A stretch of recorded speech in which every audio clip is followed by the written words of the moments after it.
for the hardest-hitting show in talk radio. The true progressive voice since 2012. This is Southpaws.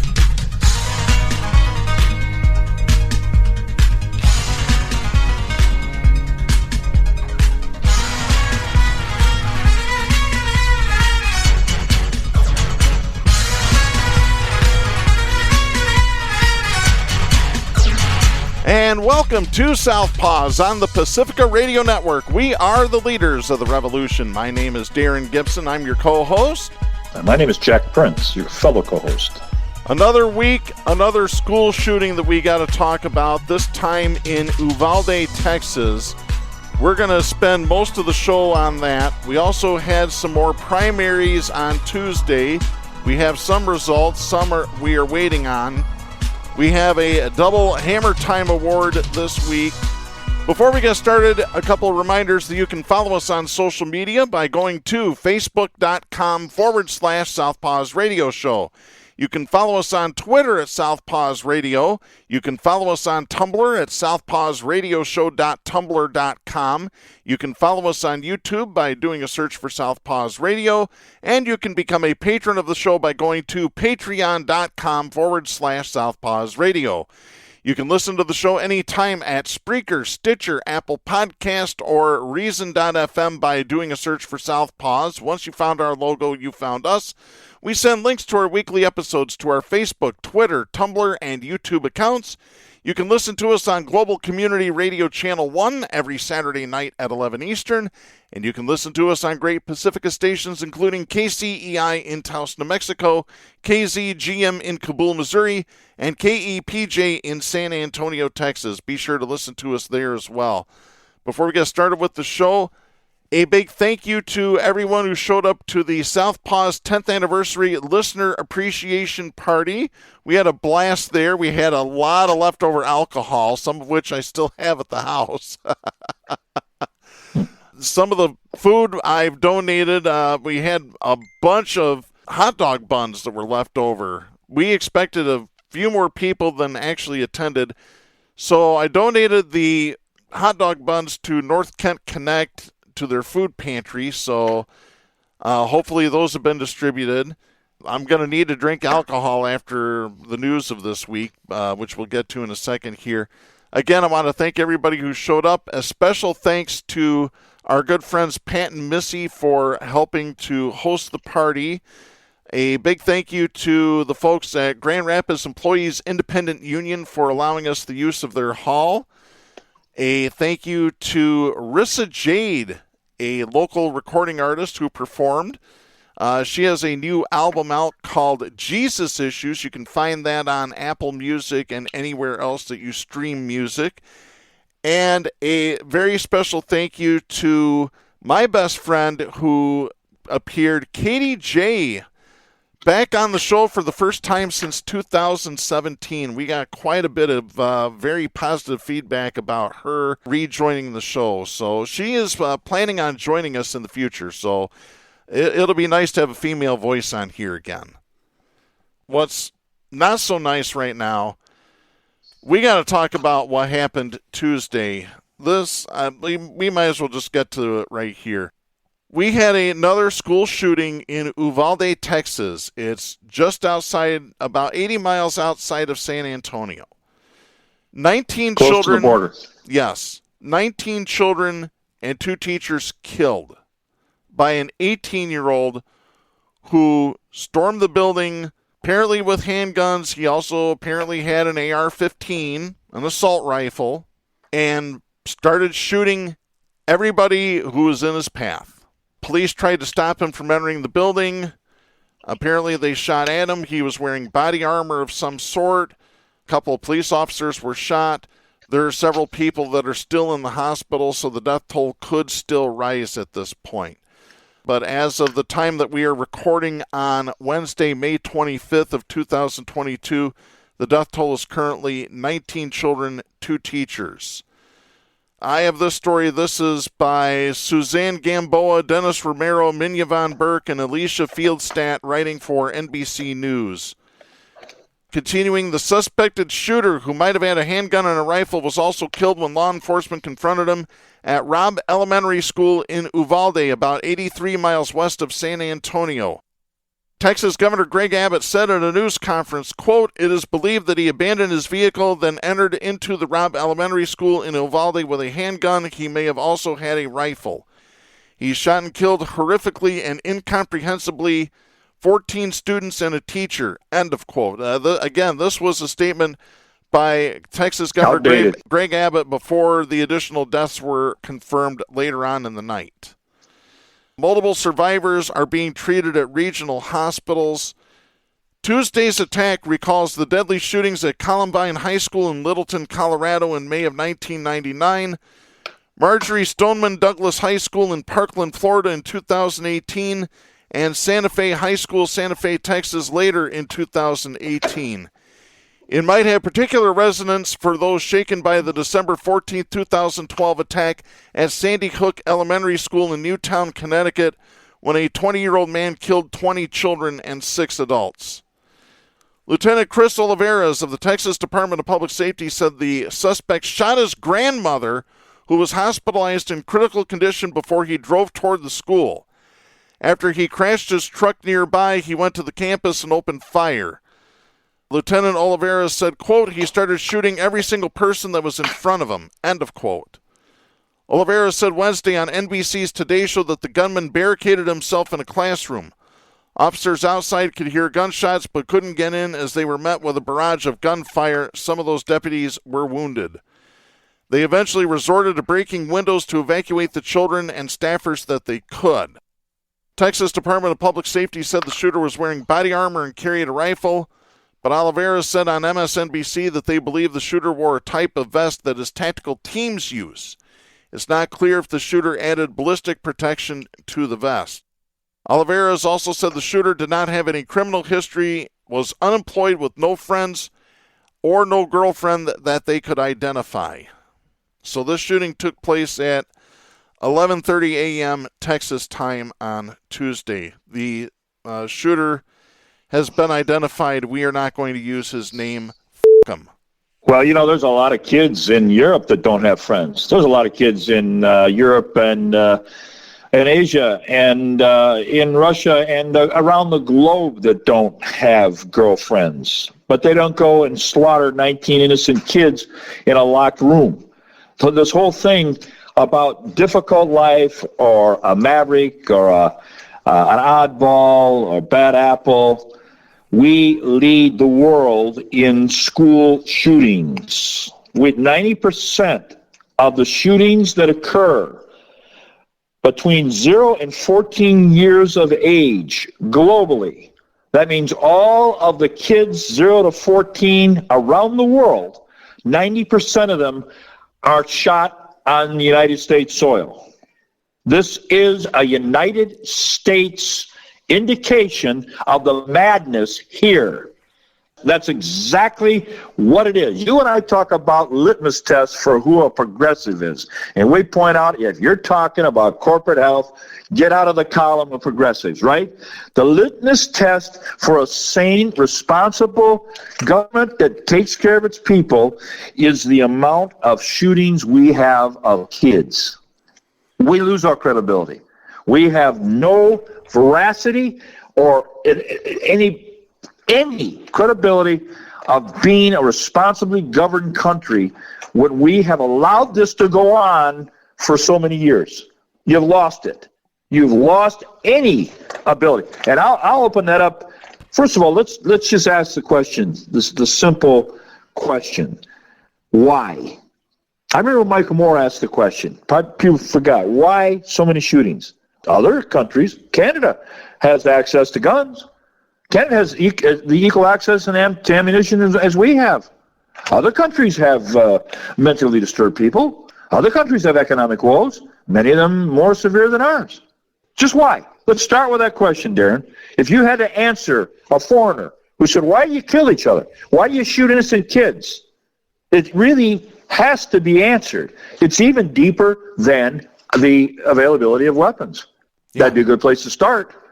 But it's deeper than that, and we've touched upon it. We've touched upon the layers of violence that are sewn into our history.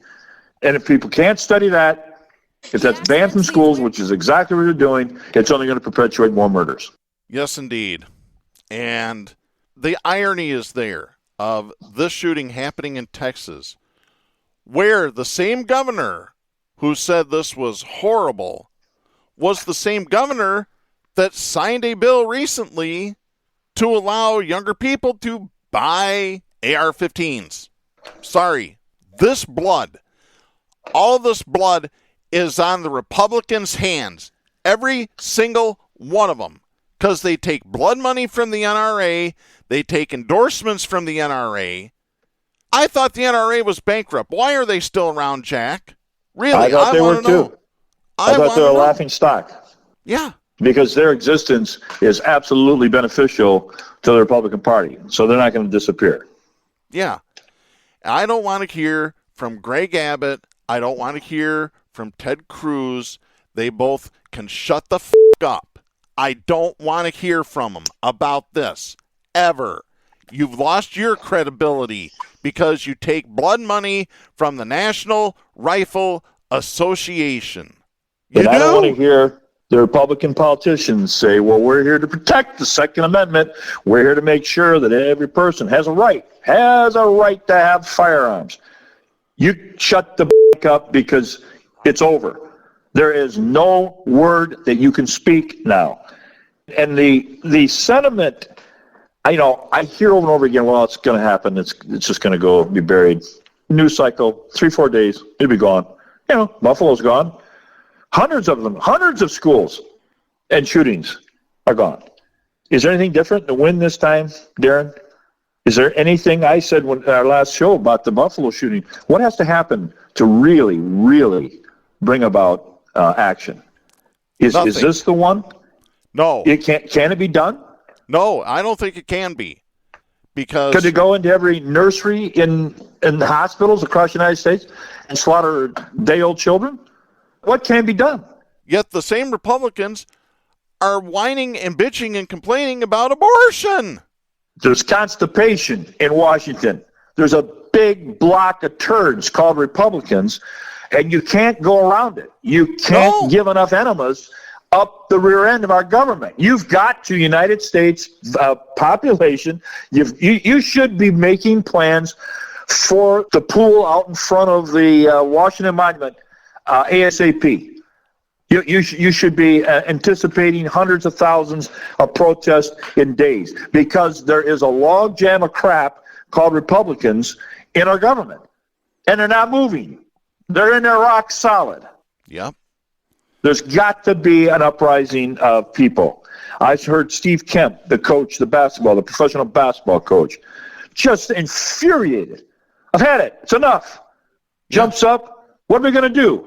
I'm tired of hearing about this. I'm tired. This is me speaking now. I'm tired of seeing overweight cops walk around with their guns and their machine guns 2 hours after the shooting as if there's some kind of protection. Read the list of schools. It's endless.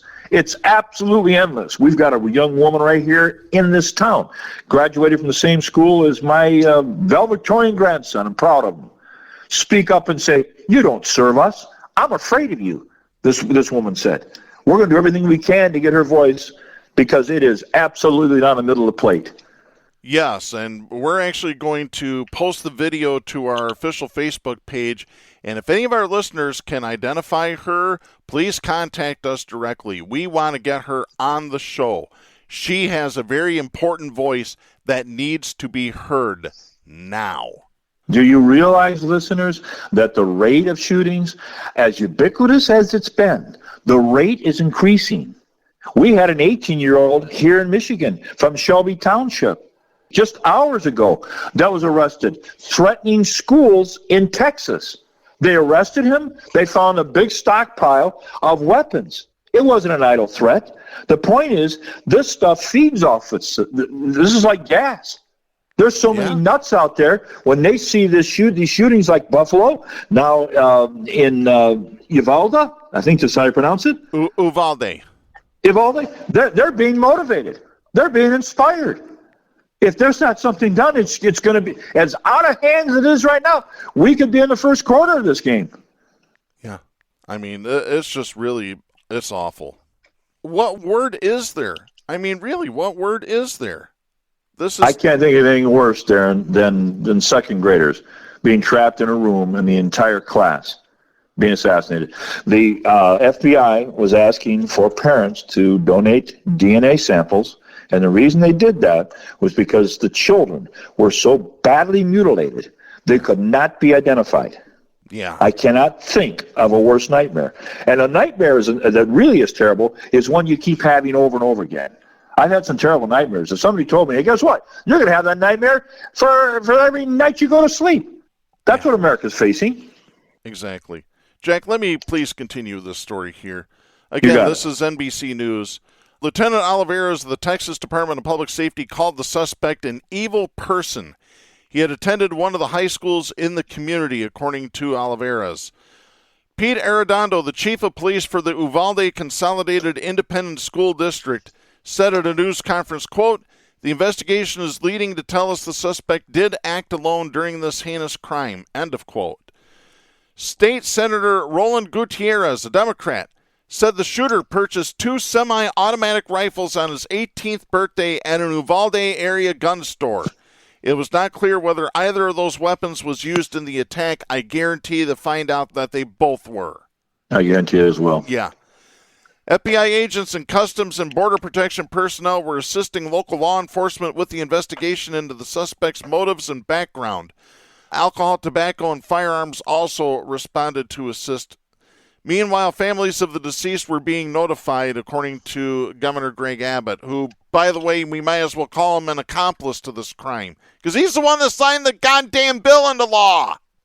Yeah, anybody can carry a gun there. You can't drink beer till you're 21 in Texas, but you can slaughter innocent kids at 18. Yeah, absolutely. I have heard Republicans suggesting that the real way to end this is to have a single door into schools. Just one door. Like that's going to do anything. Except trap kids when there's a fire in the building. The depth and the depth, stupidity, and the glaring ignorance and ridiculous obfuscation of Republicans is unmatched. You might as well be talking about flat Earth. Yep. At least 6 of the victims had been publicly identified by the time of the writing of this story. They include 10-year-old Annabelle Guadalupe Rodriguez, 10-year-old Uzziah Garcia, 10-year-old Javier Lopez, 9-year-old Amory Joe Garza. They were among the 19 students killed. That's according to relatives who confirmed it to local news outlets in Texas. Family members also identified the 2 teachers, Eva Morales, who taught at the school for 17 years, and Irma Garcia, who taught at the school for 23 years. Oh, Jesus. Yeah, there's a GOAT. There's a great one. Yeah. Forget Brady. Forget Ronald Reagan. Yeah. There's a hero. Yeah. I'm gonna skip down a little bit on the story here. President Joe Biden addressed the nation from the White House Tuesday night. He seemed crestfallen and exasperated. He asked when America as a collective would stand up and support limits on powerful weapons and buyers with ill intent after yet another school shooting claimed the lives of what he described as, quote, beautiful, innocent second, third, fourth graders, end of quote. President Biden, who lost a young daughter, Naomi, in a car crash and an adult son, Bo, to a brain tumor, said he knows the pain of the parents in Uvalde whose children will never return home. He said, quote, may God bless the loss of innocent life on this sad day, end of quote. We need to stop with this God blessing bullshit. We need some action. We need some action from lawmakers who have balls on them to fight the NRA, to fight the gun lobby, and put some restrictions with some teeth and some penalties into place. Do you think there's been enough prayers? Are we just a few hundred prayers short? How long have we been praying to stop the massacres? How many years, decades? How many would it take? Can Christians come up? Give me a number. Why hasn't God stopped slaughtering of children? It's ridiculous to assume that we need to pray a little more. Can I guess that there's probably no such thing as God? Can I make that assumption? Well, again, if there's a benevolent God and he has some sort of reason why he has not interceded, to stop this, obviously, as you said, either he's not there or he enjoys seeing kids killed. That may sound extreme, but you've got to use your logic because it continues. It continues and continues. And the last rationale is to say, it ain't doing any good. I'll try anything else. Instead of saying we offer up our prayers at this time. Yeah. Biden has ordered flags to be flown at half-staff at federal buildings and military posts through Saturday. Like that's ain't gonna do anything either. Yeah. Won't do a damn thing either. And I'm tired of him using this card about the emotional trauma he suffered from the loss of his children. I've lost children, but my anger right now is not because of the grieving that I had over losing children. My anger is the fact that we can't do anything to stop this massacre. That's what really needs to be addressed. Yeah. And Biden touched on it, but the truth is everybody's sitting back saying, now let's just watch the circle go around. First the prayers, then some education suggestion, then we'll have some memorials. We'll have some candles, we'll have some balloons set, or some little baskets with flame released, and then we'll brace for the next shooting. Which will probably come sooner than we even think would happen. Yeah, that's the problem. They feed off each other. Yes. It's called synergy. It's called evil synergy. These people get excited seeing these murders, and they start planning their own cakewalk. Yeah. The shooting occurred after new FBI statistics released Monday showed active shooter incidents last year surged by more than 50% from 2020 and by nearly 97% from 2017. So in 4 years, they've had nearly double the shootings from 2017 to 2021. Double. That's my point. That tells me we've got a problem that's more than just one simple little fix is going to do. It isn't just mental health care. It isn't just we need to go to God. No, we don't need to go to God because there is no God. You know what we need to do? We need to start having empathy for others in this country, number one. Number two, we need to ban assault weapons. Number three, we need to have laws in place that say if you use a firearm to murder innocent people, you're going away forever or you're getting the needle. Period. No more mamby-pamby bullshit. No more. I'm tired of this. I'm tired of talking about this. I'm tired of having to read about children getting slaughtered simply for going to school. You know what else we need in this country? We need to have what Joe Elder has talked about when he was part of this show. There needs to be gun owner liability insurance. If you buy a gun, you have to have liability insurance before you can purchase that gun, and you have to get it renewed every single year. If something happens and your gun is used, you're the one that gets in trouble. You're the one who has to cough up higher insurance premiums or get canceled, and then you can't own any more guns. This is what needs to happen. Darren, let me ask you a succinct question.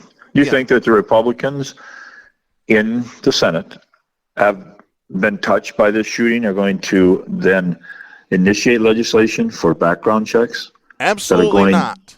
And do you think they're going? Go ahead. I'll just tell you, the Republicans haven't been touched by this at all. They feign sympathy.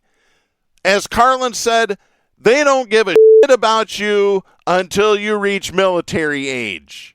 Do you think that these killing weapons that are made for killing, not for hunting, and I don't even know the numbers, the 15 or whatever they are, 15, whatever the hell they are. Yep.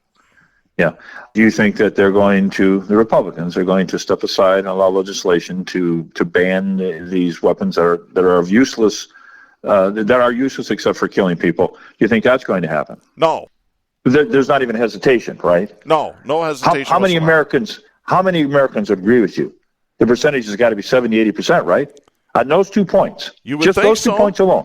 If it's that dogmatic, if it's that guaranteed that there's not a damn thing that's going to change, why couldn't Biden perform or initiate an executive order?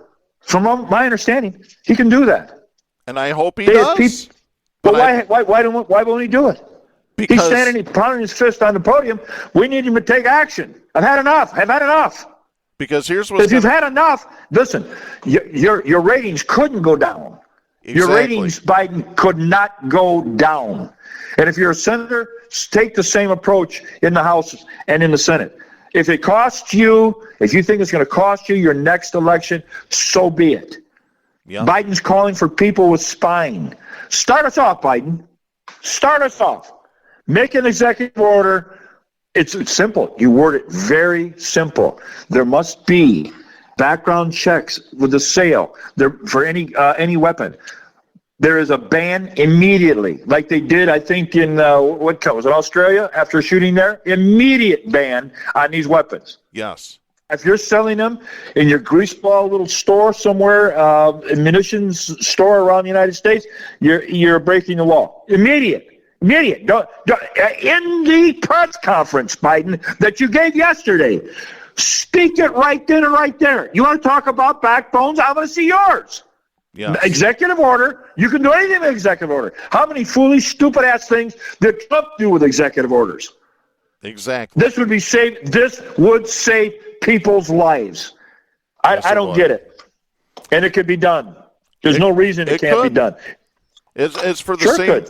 It's for the same reason that Joe Manchin won't let go of the filibuster to protect abortion rights or to pass gun control legislation, because Manchin's holding it up too. I'll just say it right here. I've said it before on the show. Manchin is Republican light. He might as well be a card-carrying Republican. Kick him out of the fucking party now. Really, you need to do that, Democrats. If you want to show that you got some spine, you need to close the open tent. No more of this open tent stuff. This needs to end now. Because I tell you what, the next school shooting's coming.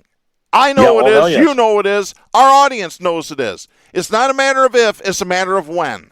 And are we going to go through this? The door's been open. There's people sitting planning right now because of the shooting that took place in Texas. There's people's plans are in action because of what's happening. Yes. This is generation. This is synergy. This is how it works. And if politicians are too stupid to realize it, I mean, really, seriously, you really don't think that that's murder that has to be stopped immediately? Are you kidding me? You don't think that an 18-year-old, the first thing he did when he got out of bed on his 18th birthday, went and bought two of these miraculous slaughtering machines? You don't think he was going to shoot somebody? Good God. I know. Darren, there's such a thing as anger, but then there's such a thing as realizing you have to do it. Calmly, you have to do whatever it takes. And what it takes right now is not trusting on the complicit Republican response. It takes the gonads to initiate an executive action order to ban these weapons, to have background checks, and whatever else will stop the next shooting of innocent kids that are out there right now. Yep. That's what has to be done. And somebody has to tell Biden that. I can't believe that we're willing to sit and listen to the same warmed over platitudes and hand-wringing prayers. That people are sick of that, Darren. Have you heard Hartman today? Did you listen to his show? I have not listened to the Tom Hartman show, no. From what I guess my question, I didn't hear it all, but I heard a friend tell me that was initiated, that idea was put forth there. It was also in an interview yesterday on CNN. They talked to an anti-gun activist, and he said it was altogether possible, could be done in a matter of hours. Can't understand why other politicians are demanding it. I can't understand why other politicians are demanding it. We're talking about an executive order. An executive order. Yep. Because as you said, without a hesitation, it ain't going to work any other way. It's not going to change. Yeah, he could do it right now. Yeah, I know that the Supreme Court's probably going to go in and overturn it and say, oh, no, Congress is the only one that can pass laws in this country. Well, it takes a while for stuff to hit the Supreme Court. Get it done now. By any means necessary. Get it done now. Yep, worry about Supreme Court later. Right now, do it. Yeah, and I tell you what, right now we have got to continue on. You know what? I want to continue with this a little bit here, but let's go ahead and get into our next segment here. Stop! Hammer time! Oh yeah, it's hammer time. It is time to drop the hammer on the douchebag of the week. We've got two of them for you this week, so anytime that we have two, we got to let Wade Garrett chime in. The double douche. Who is that guy? Gentlemen, Wade Garrett. Holy sh**. exactly right. So Wade Garrett chimes in with winner number one, Jack, your girl, Representative Marjorie Taylor Greene, Cuckoo of Georgia, who just hours after this latest school shooting jumps on Twitter and says this, quote, "Our nation needs to take a serious look at the state of mental health today. Sometimes meds can be the problem. America is failing our youngest generations from decades of rejecting good moral values and teachings. We don't need more gun control. We need to return to God." End of quote. Let me just very succinctly say this. Marjorie Taylor Greene has got to be the stupidest goddamn I have ever seen. Period. End of story. See, it's our fault. It's our fault. We haven't prayed enough to God. We've left God. So blame us. Blame us. Yeah. Keith Olbermann was very succinct in his reply to Representative Taylor Greene, where he said on Twitter, quote, "Shut the f*** up, you Republican child murderer." You know what, Jack? I have an idea. I bet we can change the political landscape. All the Democrats need to do, 30-second television ad, run footage of these dead children with bullet holes in them. You want to stop this? That stopped the Vietnam War. This will stop any efforts to end bans on assault weapons. They drag out fetuses. They drag out aborted fetuses in color. Yes. Display those. March around with posters. Absolutely. Take a page out of the evil, violent, conservative traitor playbook and run it. Run it down their throat, and run it again for the next play. Right down the throat. Again. Do it again until you hit the goal line, and then you do it again to cross it. How's that for a coaching analogy there, Coach Yeah, Chris? I like it. That'll work. You take the money from the corporations and you put it on billboards. You put big, bloody-looking billboards of poor, slaughtered children. That's what they did with the abortion pictures. Absolutely. Like you said, let's steal a page. Why not? Absolutely. And I tell you what, winner number 2 this week is Senator Stephen Daines, Republican of Montana. We've talked about him in the past on this show. About 5 years ago, back in 2017, Senator Daines introduced his own version of Medicare for all. Of course, the Democrats laughed at him and said, yeah, right, that ain't happening. So what did the senator from Montana do this time? Well, he gave a speech on the Senate floor talking about the bill that was introduced a couple of weeks ago to codify Roe versus Wade into law. So what does he do? He compares women to sea turtles. Don't believe me? Here's the audio, folks. Take a good listen. This runs 58 seconds. Under this radical abortion bill, an unhatched sea turtle would have more protections than an unborn human baby. If you look at federal law, if you were to take or destroy the eggs of a sea turtle, now I said the eggs, not the hatchlings, that's also a penalty, but the eggs. The criminal penalties are severe, up to a $100,000 fine and a year in prison. Now why? Why do we have laws in place that protect the eggs of a sea turtle or the eggs of eagles? Because when you destroy an egg, you're killing a preborn baby sea turtle or a preborn baby eagle. Yet when it comes to a preborn human baby, rather than a sea turtle, that baby will be stripped of all protections in all 50 states under the Democrats' bill they'll be voting on tomorrow. Is that what the America the left wants? You goddamn right that's the America that the left wants. I'll just say it. Pro-choice, pro-abortion, right here. Gonna say it. I'm tired of people. Well, just because I'm pro-life doesn't mean I'm pro-abortion. Well, I am, damn it. If a woman wants to have an abortion, she should be allowed to have one, period. Without any interference from any man. Absolutely. I had a little trouble hearing that. Can you give me a sentence to kind of summarize what his comparison consisted of? Well, he's comparing a human fetus to a sea turtle egg. That the sea turtle egg gets more protection than an unborn baby does. Well, let's start with why. Number one, sea turtles are endangered. Number two, human beings aren't. Number three, a sea turtle or an eagle lays its egg, and then it's either the eagle sits on the nest to hatch the egg, or the sea turtle lays the egg in the sand, covers it up, and it hatches. A fetus stays inside of a woman for 9 months, like a parasite, like a tapeworm. There is a difference. And if Mr. Daines can't see it, then I think he needs to go back to simple high school biology. Well, a lot of them need to go to that class. Yeah. But, I think he's got a point, though. I mean, I think seamen really are in danger. I mean, you take a 16-year-old, the mother washes the sheets. Do you know there's millions of seamen that are getting washed down the drain every wash day in the United States? Millions of them. And there's no protection for them. Poor little guys. Well, it's like Carlin says about the ones that are pro-death penalty that go in and have an orgasm when somebody gets executed by the state. It says their jockey shorts are filled with little Vinnies and Debbies is what he says. Yeah, right. Speech. Well, oh, like my I said, God.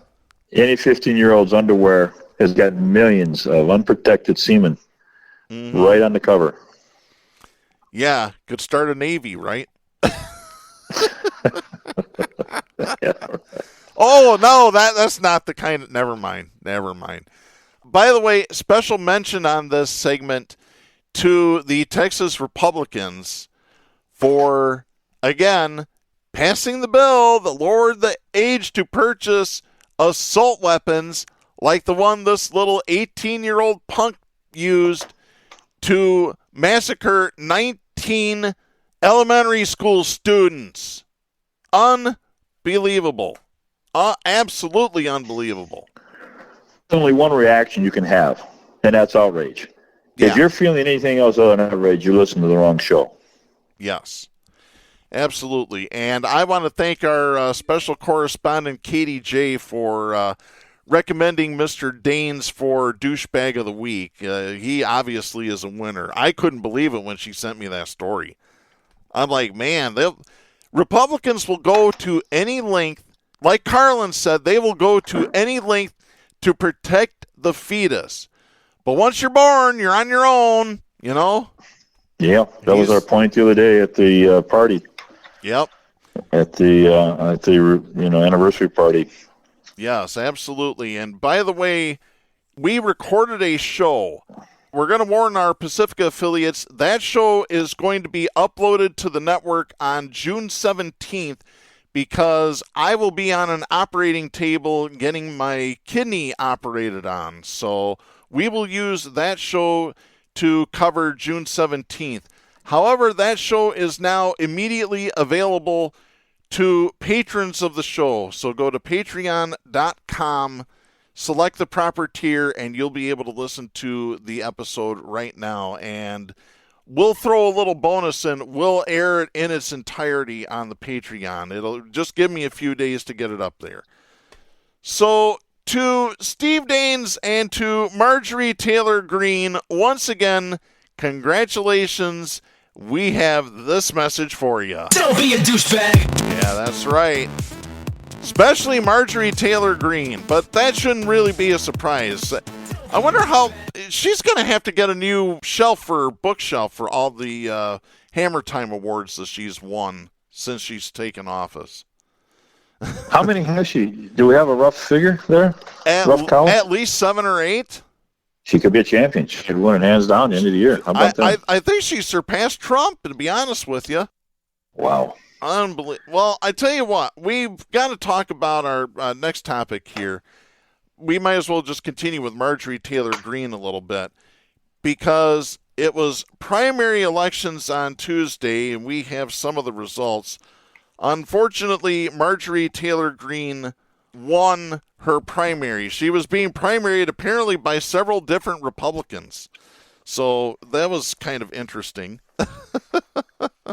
That's after a judge decided that she could keep her name on the ballot. Which I am glad you mentioned that. That decision is being appealed. And not only that, there was a ruling earlier this week by the United States Fourth Circuit Court of Appeals that said that the 14th Amendment restriction on insurrectionists holding office in this country, guess what? It extends to present day. So the Fourth Circuit says the 14th Amendment extends to present day people. Isn't that something, Jack? Well, that should change the outcome completely right there, shouldn't it? You would think so. Well, I tell you what, let's get to this story. This is Caroline Linton, Adam Brewster, and Aaron Navarro writing for CBS News. This is dated May 25th. Incumbent Republican Governor Brian Kemp of Georgia is projected to survive a primary challenge by former Senator David Perdue, who received Donald Trump's biggest endorsement and the most financial help he's given to any candidate so far. So Trump's big champion went down in flames Tuesday night. Well, that was Trump's just pure hatred for Kemp not throwing Georgia out the window, cheating. That's, yeah. He'd never. Find it was me beyond survive. He didn't just survive. He won by what, 40-some%? Yeah, it was a landslide. Trump-backed candidates appeared to be foundering Tuesday night in Georgia, although his preferred Senate candidate Herschel Walker is projected to win the Republican nomination. But CBS News projected Attorney General Chris Carr survived the challenge from the Trump-backed John Gordon. And CBS News projected Secretary of State Brad Raffensperger, whom Trump asked in January 2021 to find enough votes to overturn the results, will win the Republican nomination over his challenger, Trump-backed U.S. Representative Jody Hice. He was one of the House Republicans who challenged the election results in Pennsylvania and Arizona on January 6, 2021. Yeah, right before the traitors stormed the Capitol. Raffensperger said, quote, "My thinking was the vast majority of Georgians are looking for honest people for elected office, someone who would do their job, follow the law, look out for them, regardless of the personal cost to do so. Standing for you, standing for the rule of law and election integrity, and standing for the truth, and not buckling under the pressure is what people want. I was elected to serve the people, and so I shall, and so I have." End of quote. Trump had targeted Georgia Republicans for not overturning the 2020 election results. Kemp, meanwhile, will take on Democrat Stacey Abrams, who he defeated in 2018. Perdue told supporters in his concession speech, quote, "I am fully supporting Brian Kemp in his run to beat Stacey Abrams. We're going to do everything we can to make damn sure Stacey Abrams doesn't take over this state." End of quote. Without mentioning Kemp's victory, Trump called into Walker's victory party, touting his great numbers. Walker noted, quote, "The big game is in November," end of quote, when he faces incumbent Senator Raphael Warnock. In one of the closely watched House primaries, CBS News projected Representative Marjorie Taylor Greene, who we just talked about, will win the Republican nomination in Georgia's conservative 14th district, easily defeating a number of challengers. Here's what she said in her victory remarks. Quote, "Sending me back to Washington will send a message to the blood-sucking establishment. It is we who will set the political agenda for the next decade and not them." End of quote. She also issued a stark warning to establishment Republicans and globalist elites. Cuckoo! Is that the same Herschel Walker you mentioned that said he had graduated as a valedictorian. Then they found out he didn't even go to school. No such thing ever happened. No, this is a guy that didn't button his chin strap well enough for, he was a All-American football player. But, he's just a suck-up African American who realizes if you will side with the Republicans, you got yourself a political career. It doesn't make any difference how stupid you are. Yeah, I repeat, how stupid you are, that's no criteria. Nothing to worry about. No, that's actually a requirement to be in the Republican Party. I'll say it. It helps tremendously. Yeah. In Georgia's major Democratic primary, 2 incumbents faced off in the new 7th District. CBS News projected Representative Lucy McBath, who was redistricted out of Georgia's 6th District, will defeat Representative Carolyn Bordeaux, who represented the 7th District. Alabama and Arkansas are also holding primaries Tuesday. Trump has made his preferences known in the Senate race for the open seat in Alabama twice. He first backed longtime loyalist Mo Brooks, but later changed his mind and dropped his endorsement in March when Brooks was struggling in the polls. After Trump pulled his endorsement, Brooks, who was one of the members of Congress who objected to election results, said that Trump, quote, asked me to rescind the 2020 elections, end of quote. But despite losing Trump's endorsement, CBS News projected Brooks and Katie Britt, who was Senator Richard Shelby's former chief of staff, she would advance to a runoff, the two of them. In Arkansas, CBS News projected that former White House press secretary Sarah Huckabee Sanders won the gubernatorial primary after leading the pack in fundraising and polling.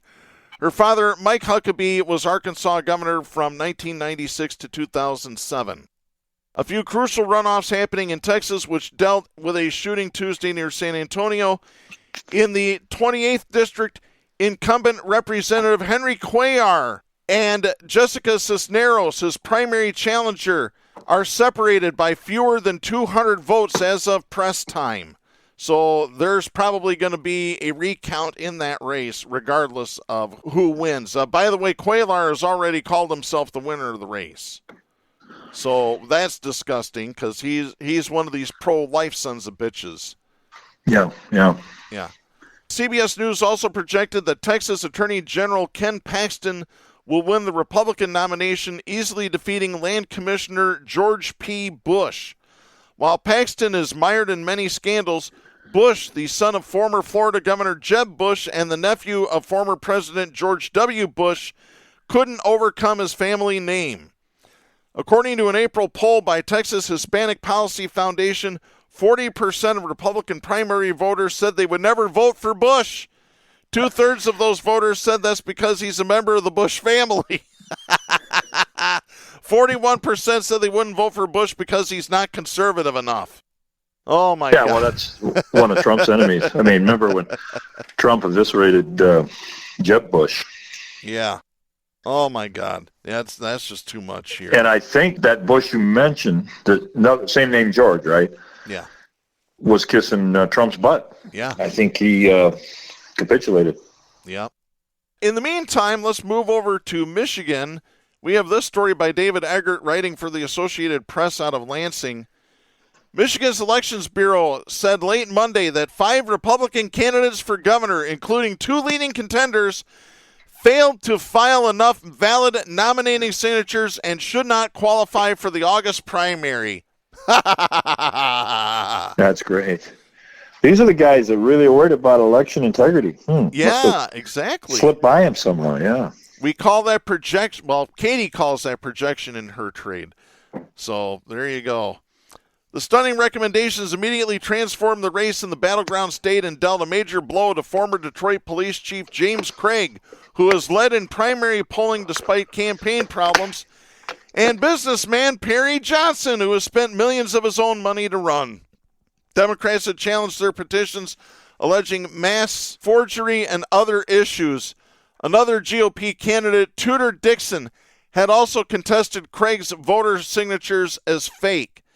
By the way, Tudor Dixon just got the nomination or the endorsement earlier this week of Betsy DeVos. So right there is the one That's person what gold mined. we need to watch the hell out for. Yeah. The bipartisan 4-member Board of State Canvassers will meet Thursday to consider the Election Bureau's findings of fraud across 5 gubernatorial campaigns. The Republican candidates who are vying to face Democrat Governor Gretchen Whitmer in November could end up going to court if they do not make the ballot. Bureau staff also determined that 3 other lesser-known GOP candidates, Donna Brandenburg, Michael Brown, and Michael Markey, also did not turn in enough valid signatures. If the canvassers agree with the recommendations, the 10-person field of political newcomers would be cut in half to 5. Those qualifying for the ballot would be Dixon, a former conservative TV news host who netted the DeVos family endorsement earlier Monday, chiropractor and grassroots activist Garrett Soldano, wealthy self-funding businessman Kevin Rinke, or as I call him, Rinky Dink, real estate broker and anti-coronavirus lockdown activist Ryan Kelly.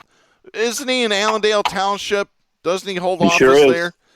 Yeah. And the last one is Pastor Ralph Rabant. That guy is scary as hell, too. Look into him, folks. Yeah, well, Ryan Kelly, the guy from Allendale, he's a guy that has no problem with the Confederate soldiers standing there in the town square. Oh, of course not, because they're all evil, violent, conservative traitors. What do you expect? That rolls off the tongue nicely, doesn't it? Yes, it does. The Bureau said Craig submitted 10,192 valid signatures, well short of the 15,000 needed. The Bureau tossed 11,113 signatures, including 9,879 that were allegedly fraudulently collected by 18 paid circulators. The agency found evidence of consistent handwriting across all signatures on individual petition sheets and of roundtabling, where circulators took turns signing a line on each sheet in an effort to vary handwriting and make signatures appear authentic. Johnson turned in 13,800 valid signatures, according to staff. They tossed 9,393 of them, including 6,983 that they said are fraudulent and were gathered by many of the same people who also allegedly forged signatures that Craig submitted. The Bureau... Isn't that something? They're using the same cheaters. Alleged cheaters, I should say. Man, these clowns, I'll tell you. Yeah. The Bureau said it discovered the fraud on its own review and did not process the challenges filed by the Michigan Democratic Party and Dixon. It also uncovered more than 42,000 bogus signatures that were collected for Brandenburg, Brown, and Markey. The agency dismissed a challenge to Dixon brought by Democrats who said the heading on her petition wrongly listed the end of the next gubernatorial term as 2026 when it actually ends January 1st, 2027. Hey, stop the music here a second. I want to know who's going to jail over this. That's you know what our I'd friend like to know. Down in Berrien County, Mr. Ed Pinckney, a minister, a black minister in Berrien County, had a recall petition, and he had 2 signatures that were later proven to be, one was valid and the other was a minor mistake, sent him to jail. Send him to 2 prison. supposed bogus signatures. 2. What the hell's going on? You said, was it 42,000? 42,000 between the other 3 lesser-known candidates. 42,000. And none of these bozos will see a prison. Ed Pinckney was in prison for months. Yeah. Activists from Hollywood across the nation said this is the grossest injustice in the United States. Nobody knew about it. Months? Wasn't for he 2 signatures. Wasn't he in for years? It could have been 18 months if he was in 18 hours for 2 signatures, way too Darren. long. Yeah, exactly. Let me continue here. A message-seeking comment was left with Craig's campaign late Monday.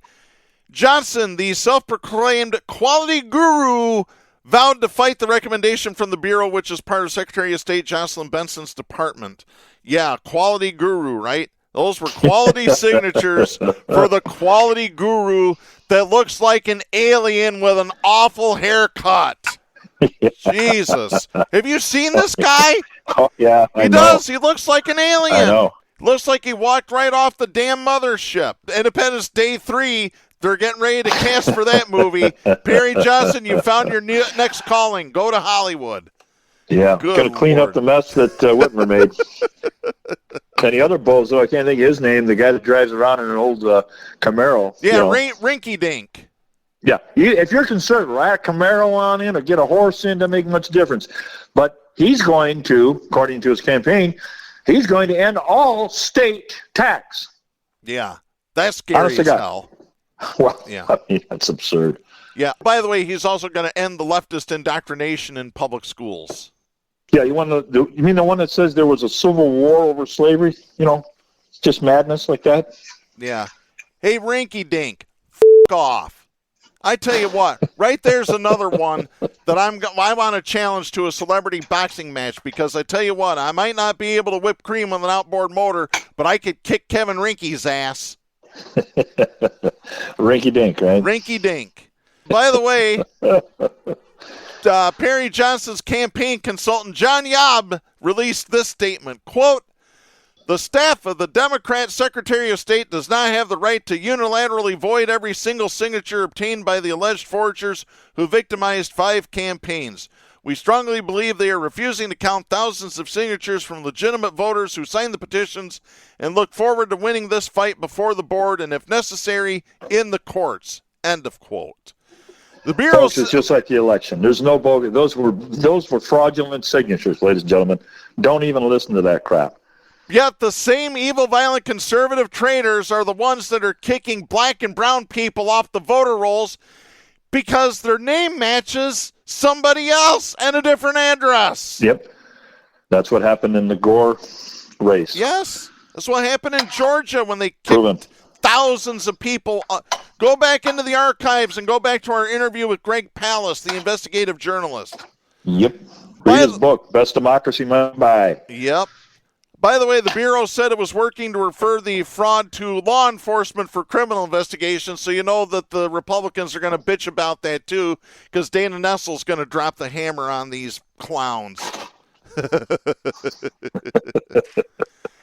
And then, here's what pissed me off about the AP story.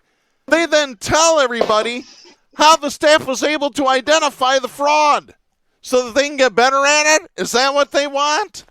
Unbelievable. We're not going to repeat it on here because why should we? Unbelievable. Yeah. It's crazy, Jack. Oh, by the way, more good news from the state of Michigan. This is You, Stella, You from Bridge Magazine out of Lansing. This is dated May 12th. Some conservative activists worry a pair of high-profile GOP-led petition initiatives may not make a June 1st deadline to collect enough valid signatures to qualify for the November ballot.